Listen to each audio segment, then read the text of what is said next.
Judge a person not by what they accomplish, but what they had to overcome for their accomplishment. People that are hungry have zero excuses for not pursuing their dreams. And they come back again and again and again. They operate like Willie Jolly, who said that a setback is a setup for a comeback. I've got a saying, if life knocks you down, try and land on your back, because if you can look up, you can get up. Get up, get up, get up. I'm training people to get into their greatness, to begin to develop the courage to pursue dreams beyond their comfort zones. Because in order to do something you've never done, you've got to become someone you've never been. When you're pursuing your greatness, you don't know what your limits are, so you act like you don't have any. There's never a shortage of opportunities. It's just a shortage of thinking. Because some things are taught and some things are caught. When I was in the 5th grade, they put me back from the 5th grade into the 4th grade. I failed again in the 8th grade. I have no college training. So being identified and labeled as DT, the dumb twin, it gave me a lot of things to overcome. And so there was no one to dispute what was said about me, and I bought it. Even if you are told a lie, faith comes by hearing and hearing and hearing. You hear it often enough, it becomes your reality. Perception not challenged becomes real for you. Someone's opinion of you does not have to become your reality. So if you can track failure, you can also track success. You have greatness in you. I don't know you, but here's what I know based upon my own experience. You have greatness in you, that you have the ability to do more than you could ever begin to imagine. You have greatness in you. There's a presence in each and every one of us that waits and listens to the voice of the genuine in yourself. It will be perhaps the only God you will ever have or hear. And if you cannot hear it, all of your life will be spent on the ends of strings that somebody else pulls. When you recognize your greatness, no one will ever pull your strings. You are different. You were created on purpose, with a purpose, to manifest that purpose through you. You will never exercise authority and dominion over your life until you exercise authority and dominion over what you are not. Most people go through life living the lie that has been told about them. There's something in you that's greater than your circumstances. There's something in you that's greater than the adversities that you're facing. In life, you're either in a problem, just left one, or headed toward one. You have greatness in you.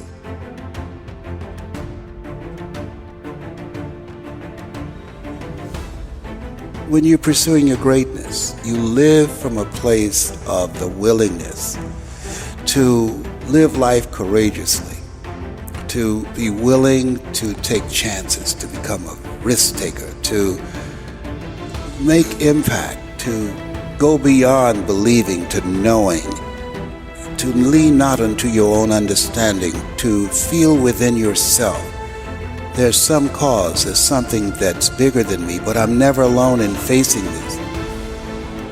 There's a presence that will never leave me nor forsake me. And that when you step into that place, more of thee, less of me, that there's a place where we can go within ourselves. There are things that we can accomplish, things that we can do, that eye has not seen, ear has not heard, nor is in the heart of mankind what God has in store for us. When we surrender life to me, when you're pursuing your greatness, you find something that you love, that you surrender to that something gives you life, and that you turn yourself over to that and allow yourself to be used by life. That, to me, is what greatness is.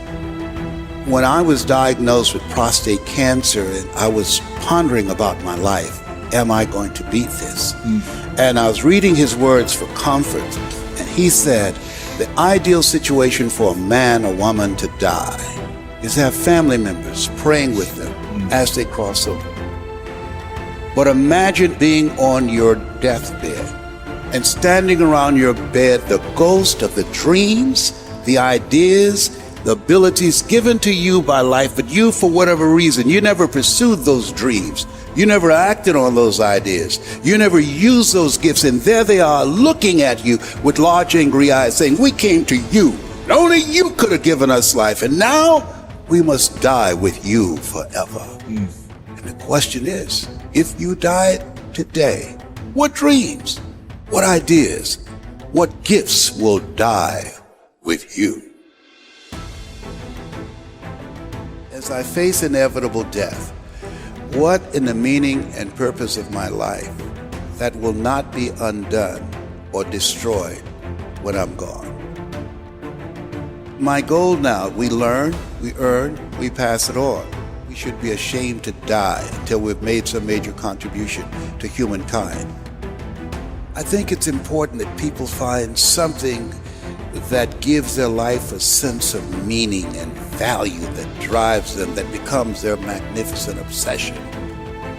Because we live in a world where we're told more about our limitations rather than our potential, we go to our graves never knowing who we really are. How do we develop a sense of belief? What I'm hearing you say is belief is one of the most important things we can have in ourselves. It is major. It's an ongoing process. I encourage people to read at a minimum of 30 to 40 pages of something positive every day to program your mind, and all of us can do that. We can go to the library and check out books. When I think about Og Mandino, who wrote The Greatest Salesman in the World, he was on the verge of committing suicide. Went to the library, read the book Think and Grow Rich, and his life turned around.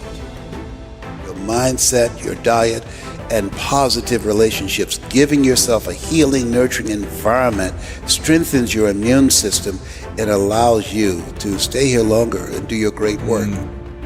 So you have to program yourself or your mind will be programmed. In order to do something you've never done, you've got to become someone you've never been. You've got to become a risk taker. This God said, if you're not willing to risk, you can't grow. And if you can't grow, you can't become your best. And if you can't become your best, you can't be happy. And if you can't be happy, then what else is there? When you find something that you love, you will study it. Something that you love that becomes not just confident, but you will become competent on that. I pour myself into it. I lose myself into it because it's not about me, it's about the audience. Ask for help, not because you're weak, but because you want to remain strong, and don't stop until you get it. I tell people, you're going to face tough times, but I affirm no matter how bad it is or how bad it gets, I'm going to make it. You don't get in life what you want, you get in life what you are. Develop your communication skills, because once you open your mouth, you tell the world who you are. So live a life of contribution. Decide that you are going to live your life in such a way, as Horace said, you should be ashamed to die until you've made some major contribution to humankind.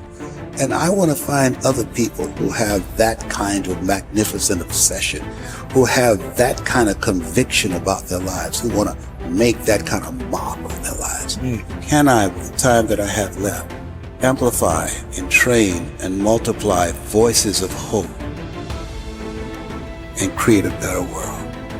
We'll have enough time to do that.